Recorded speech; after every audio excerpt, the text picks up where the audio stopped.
on Canadian exports to the United States and 10% on Canadian energy. A decision that, should they elect to proceed with, should take effect on Tuesday, February 4th. Cette décision met en péril une relation économique historique. Une relation qui a été la source de tellement de richesses, de prospérité et de possibilités des deux côtés de la frontière. Tonight, first, I want to speak directly to Americans, our closest friends and neighbors. This is a choice that, yes, will harm Canadians, but beyond that, it will have real consequences for you, the American people. As I have consistently said, tariffs against Canada will put your jobs at risk, potentially shutting down American auto assembly plants and other manufacturing facilities. They will raise costs for you, including food at the grocery stores and gas at the pump. They will impede your access to an affordable supply of vital goods crucial for U.S. security, such as nickel, potash, uranium, steel, and aluminum. They will violate the free trade agreement that the President and I, along with our Mexican partner, negotiated and signed a few years ago. But it doesn't have to be this way. As President John F. Kennedy said many years ago, geography has made us neighbors, history has made us friends, economics has made us partners, and necessity has made us allies. That rang true for many decades prior to President Kennedy's time in office, and in the decades since. From the beaches of Normandy to the mountains of the Korean Peninsula, from the fields of Flanders to the streets of Kandahar, we have fought and died alongside you. During your darkest hours, during the Iranian hostage crisis, those 444 days we worked around the clock from our embassy to get your innocent compatriots home. During the summer of 2005, when Hurricane Katrina ravaged your great city of New Orleans, or mere weeks ago, when we sent water bombers to tackle the wildfires in California. During the day the world stood still, September 11th, 2001, when we provided refuge to stranded passengers and planes, we were always there, standing with you, grieving with you, the American people. Together, we've built the most successful economic, military, and security partnership the world has ever seen. A relationship that has been the envy of the world. Yes, we've had our differences in the past, but we've always found a way to get past them.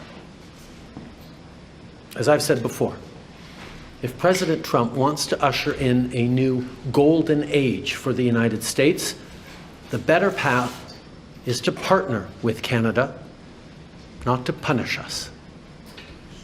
Canada has critical minerals, reliable and affordable energy, stable democratic institutions, shared values, and the natural resources you need.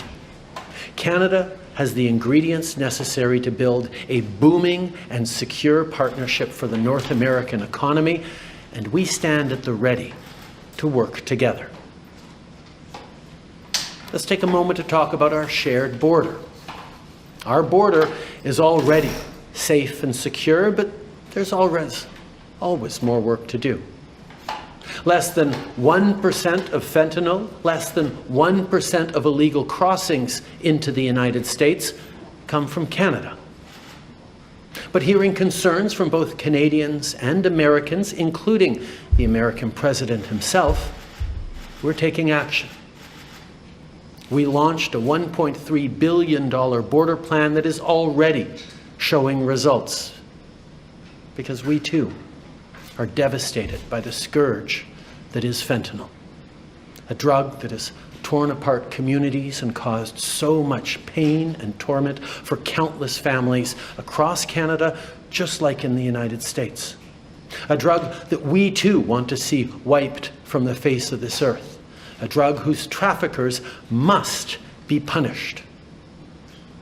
As neighbors, we must work collaboratively to fix this. Unfortunately, the actions taken today by the White House split us apart instead of bringing us together. Tonight, I am announcing Canada will be responding to the U.S. trade action with 25% tariffs against $155 billion worth of American goods. This will include immediate tariffs on $30 billion worth of goods as of Tuesday, followed by further tariffs on $125 billion worth of American products in 21 days' time to allow Canadian companies and supply chains to seek to find alternatives. Ce soir, j'annonce la réplique du Canada. Des tarifs douaniers de 25% sur 155 milliards de dollars de marchandises américaines.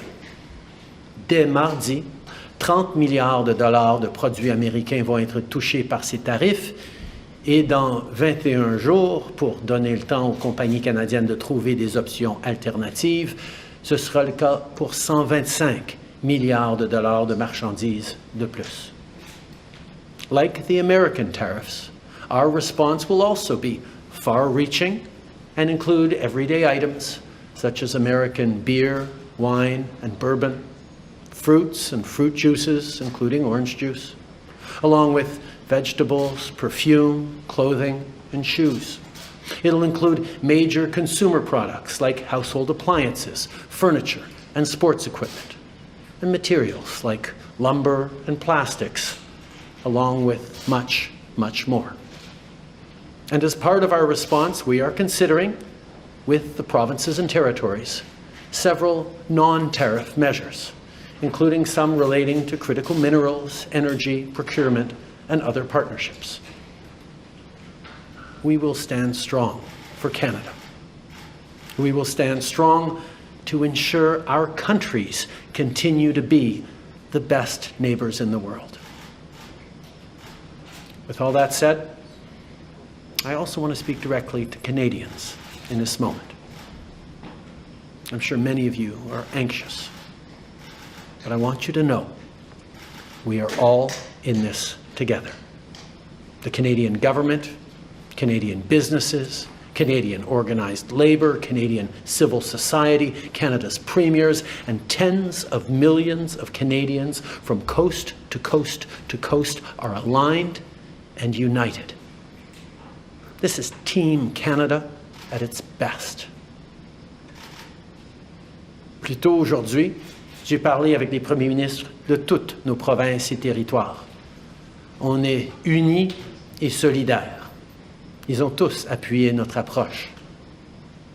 On est aussi alignés pour faire tomber les obstacles qui freinent le commerce entre nos provinces et territoires et rendre ça plus facile pour les consommateurs de choisir des produits de chez nous. Il y a quelques minutes, je me suis entretenu avec Mme Sheinbaum, la présidente du Mexique, notre autre partenaire nord-américain, qui a lui aussi été la cible de tarifs douaniers aujourd'hui. On s'est engagé à travailler ensemble pour y faire face.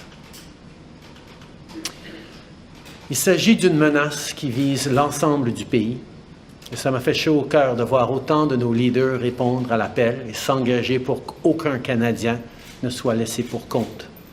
Notre gouvernement va être là pour les Canadiens, on va être là pour vous, mais en même temps, j'ai quelque chose à vous demander. Je vous demande d'être solidaires les uns des autres. Beaucoup d'entre nous vont être affectés par tout ça et vont vivre des moments difficiles. Je vous demande d'être là les uns pour les autres, d'être là pour vos amis, vos voisins et vos compatriotes. D'un océan à l'autre, les Canadiens sont très différents. On parle de différentes langues, on a de différentes croyances, on a de différentes opinions, de différentes idées. Mais quand on reste unis, on puise notre force dans cette différence. And now is also the time to choose Canada. There are many ways for you to do your part. It might mean checking the labels at the supermarket and picking Canadian-made products. It might mean opting for Canadian rye over Kentucky bourbon, or foregoing Florida orange juice altogether. It might mean changing your summer vacation plans to stay here in Canada and explore the many national and provincial parks, historical sites, and tourist destinations our great country has to offer. C'est le temps de choisir des produits d'ici et d'appuyer des entreprises d'ici, d'appuyer nos producteurs agricoles, nos manufacturiers, nos travailleurs, nos entrepreneurs, nos artistes. It might mean doing all of these things or finding your own way to stand up for Canada. In this moment, we must pull together because we love this country. We pride ourselves on braving the cold during the long winter months. We don't like to beat our chests, but we're always out there, waving the maple leaf loudly and proudly to celebrate an Olympic gold medal. On a notre propre identité, notre propre histoire et nos propres valeurs. Les Canadiens sont accueillants, ouverts, novateurs, ambitieux. On préfère régler nos disputes avec diplomatie, mais on est prêt à se battre quand c'est nécessaire. Canada is home to bountiful resources, breathtaking beauty, and a proud people who've come from every corner of the globe to forge a nation with a unique identity worth embracing and celebrating. We don't pretend to be perfect, but Canada is the best country on earth. There's nowhere else that I and our 41 million strong family would rather be. And we will get through this challenge, just as we've done countless times before, together. Thank you. Merci. Vive le Canada. All right, so we'll take 20 minutes of questions, 20 minutes de questions. One question, one follow-up, une question à suivi. Merci. Bonsoir, Monsieur le Premier ministre, Raymond Filion de TVA. Est-ce que vous avez parlé ou tenté de parler avec le président Trump aujourd'hui ou dans les derniers jours? Ça fait depuis l'inauguration que j'essaie de rejoindre le président. J'espère pouvoir lui parler bientôt. It's been since the inauguration that I've been reaching out to speak with Donald Trump. I hope to speak with him sometime soon. Dans son décret qu'il a signé aujourd'hui, M. Trump menace le Canada d'augmenter encore plus les tarifs s'il y a des mesures de rétorsion. Vous annoncez des mesures de rétorsion ce soir. Certains vont se demander, est-ce que c'est pas risqué? Est-ce que ça risque pas d'envenimer la situation? On va toujours faire ce qui est nécessaire pour défendre les Canadiens, défendre nos intérêts.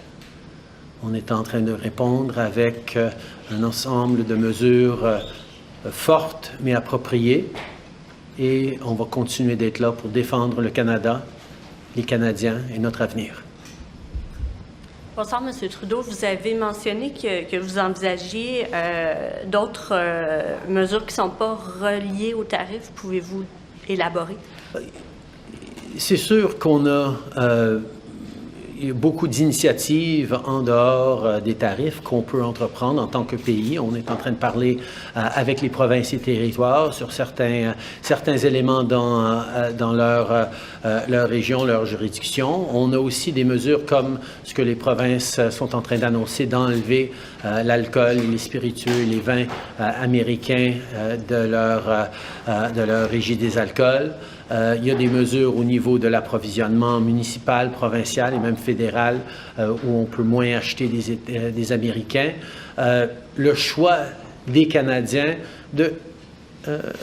d'acheter des produits canadiens, de choisir des biens et des services du Canada et non américains, ça fait toute partie de notre réponse collective. Mais juste pour précision, est-ce qu'il est question peut-être de couper l'approvisionnement en énergie?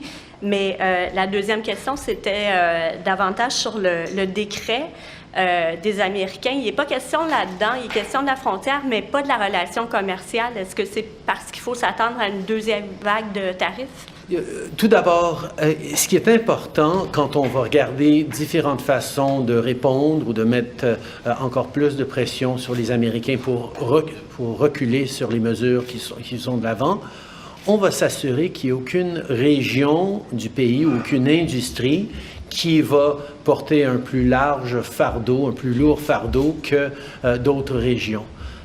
On sait qu'il y a certaines industries, dont l'industrie pétrolière, qui ont un grand impact aux États-Unis, mais on va s'assurer que toute réponse qu'on va faire va être équitable à travers le pays, parce qu'on ne veut pas que ce soit seulement une région ou une partie du pays qui paye le plus pour défendre tous les Canadiens.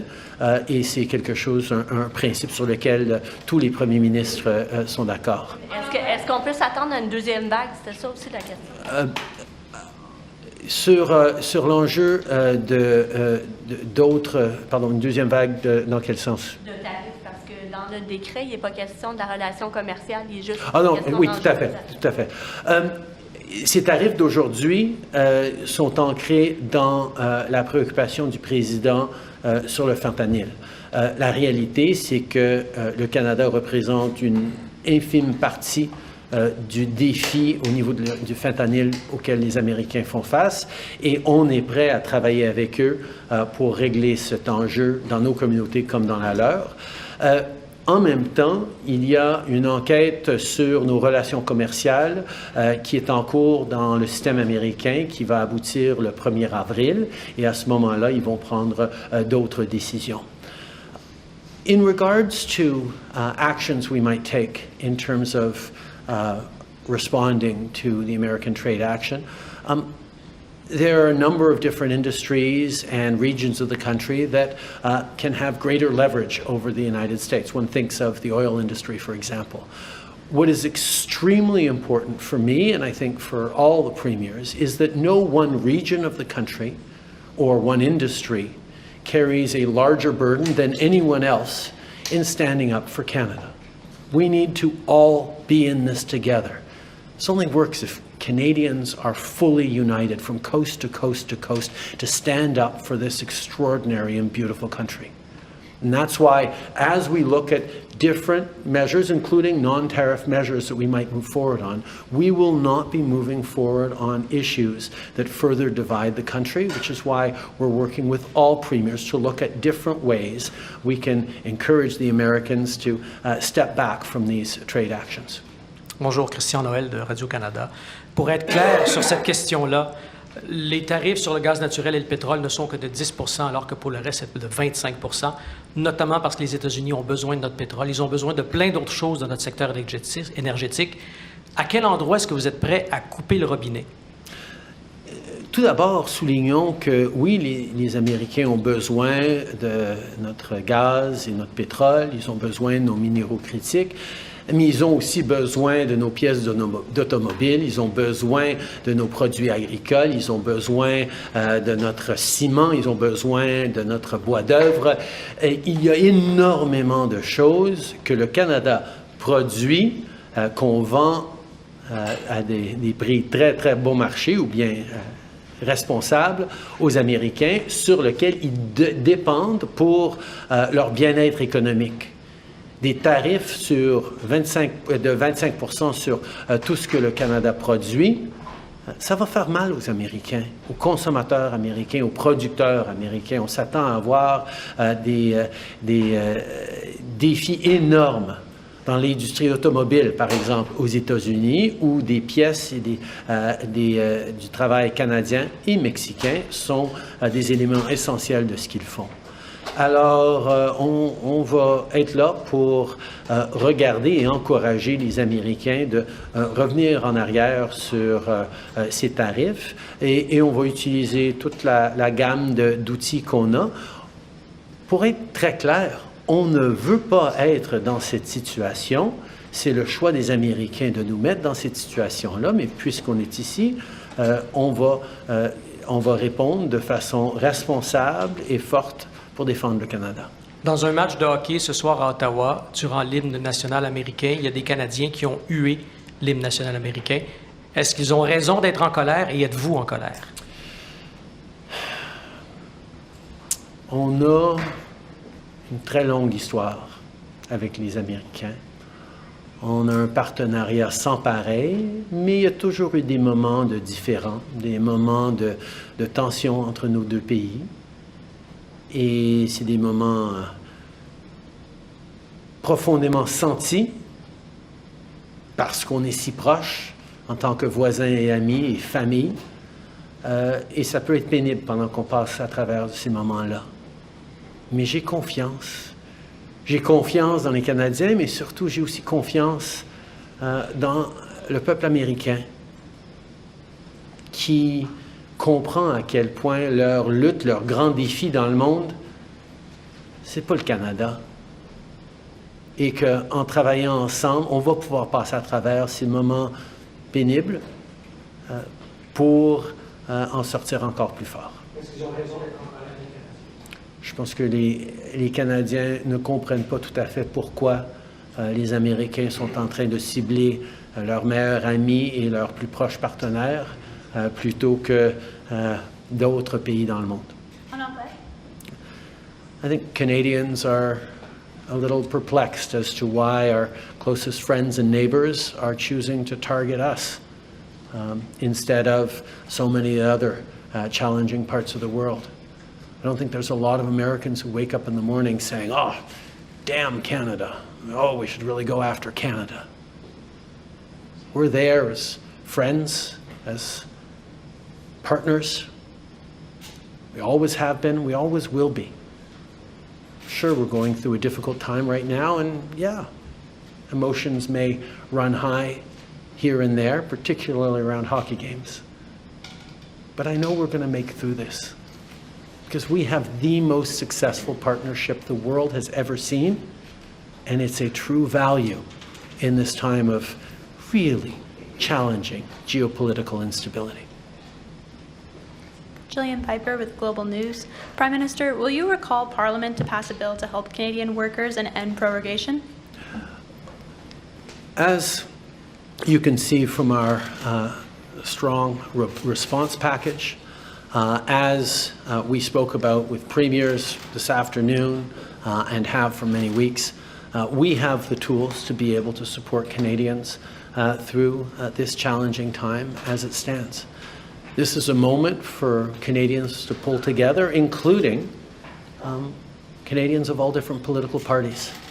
This is a moment where we need to set aside our differences and focus on delivering for Canadians, standing up for Canadians, and protecting the most successful political, military, economic, and security partnership the world has ever seen. And that's exactly what we're going to do. We have the tools to do it as a government right now, and we will keep doing it alongside our premiers and our partners. A member of the Canada-US Council, Anna Payne, today said that an ally would not act this way, and therefore the US is no longer Canada's ally. Do you agree with that? Like I said, I think there are going to be people who are upset and even hurt by what's gone on here. But I have faith. I have faith in Canadians, but I also have faith in the friendship between Canada and the United States that has gone through challenging times before, but we always make it through because we've been able to count on each other for over 150 years, and we will continue to be able to do that long into the future. This is a friendship that has stood the test of time, and despite challenges that we can work on and we will work on together, we will continue to be friends and neighbors.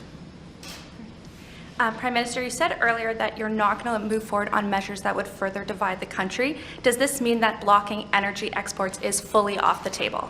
It means that any conversations around further measures, particularly involving one industry or one region of the country more than another, is something that we're going to do carefully and thoughtfully and with the full partnership of regional leaders, provincial premiers, businesses, no one part of the country should be carrying a heavier burden than any other. We're in this together. We're all going to stand together, and we'll be there for each other from coast to coast to coast. And President Trump said in the executive order that it's about the border and fentanyl. Do you think that this is what it's about? We have one of the strongest, more secure borders in the world between Canada and the United States. As I said, less than 1% of fentanyl going into the United States come from Canada. Less than 1% of illegal migrants going into the United States come from Canada. That doesn't mean there isn't more to do. And that's why we've invested $1.3 billion in strengthening our borders. And we're seeing over the past number of weeks, past couple of months, the numbers significantly decrease at the border already. We are making progress in working together, including sending joint teams over to China to talk about the precursor chemicals that get developed into fentanyl all across North America. There are things that we can and must do together, and I understand the preoccupation the American president has with fentanyl deaths. We share those preoccupations. We've seen far too many communities across our country devastated by toxic drug supplies, by fentanyl, by opioid addictions. We have taken action over the years, but we're happy to do even more with the United States to counteract this horrific tragedy. That's why we have committed to doing even more and working alongside. But this trade action against Canada is not the best way we can actually work together to save lives. Good evening, Prime Minister. Stephanie Taylor with the National Post. What does it tell you about your relationship with President Trump that you've been trying to get a hold of him and he hasn't been speaking with you? I think this is a time where we've all remarked on just how active President Trump has been in engaging with a wide range of topics in his first weeks in office.